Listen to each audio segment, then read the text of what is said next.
Tout ce que j'avais en avant, ben c'était ce show-là avec mon band. C'est une des périodes les plus sombres de ma vie.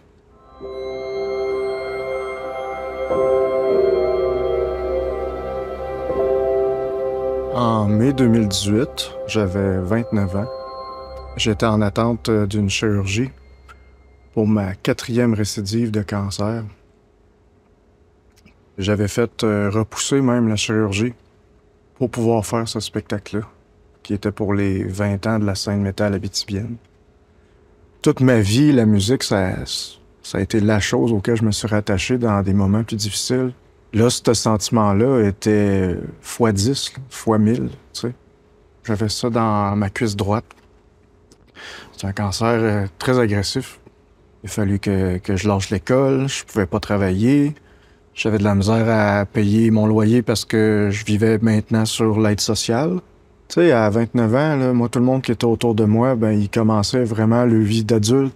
Moi, j'avais plus en commun avec des gens de genre 70 ans dans une salle d'attente. C'est probablement une des périodes de ma vie que j'ai été le plus isolé. Ouais. C'est là que j'ai commencé à penser que j'allais peut-être perdre ma jambe ou peut-être aussi pas survivre à l'opération, là. Fait que c'était vraiment un drôle de contexte quand j'ai fait ce spectacle-là à Rouen en 2018, là. J'avais l'état d'esprit que c'était peut-être mon dernier show. J'avais tellement essayé de me préparer pour donner le meilleur show que je pouvais. Je faisais ça entre les traitements à l'hôpital, à la journée du spectacle. J'étais brûlé. Après 2-3 chansons, là, j'étais quasiment plus capable de chanter. J'avais pas d'énergie sur scène. À la fin de la prestation, j'ai éclaté mon micro sur le stage.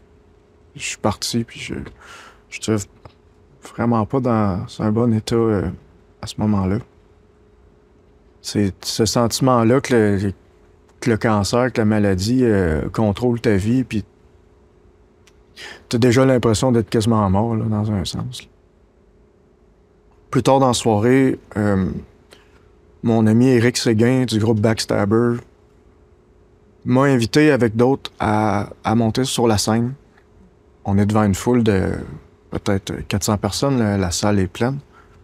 Éric il avait fait faire un T-shirt avec l'affiche de l'événement dessus, puis il m'en avait pas parlé, puis il avait fait signer, comme tout le monde de la communauté de la scène métal abitibienne.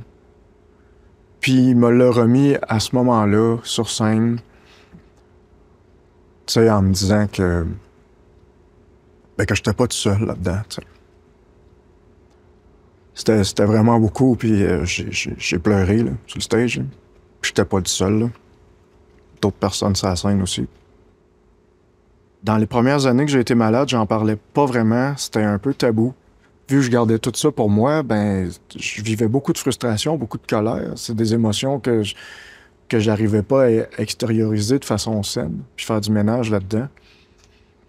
Puis, en 2018, c'est là que j'ai commencé à plus m'ouvrir, à plus en parler. Je pense que ça m'a aidé à pas me décourager, en fait. Puis c'est là que, aussi, des choses comme ça se sont produites. Tu sais, c'est là que là, j'ai eu des amis qui ont voulu me donner du support. Pour des gens qui vivent des épreuves aussi difficiles que ça, des petits gestes comme ça peut faire toute la différence. Je le savais pas, mais ouais, j'avais besoin de ça, j'avais besoin de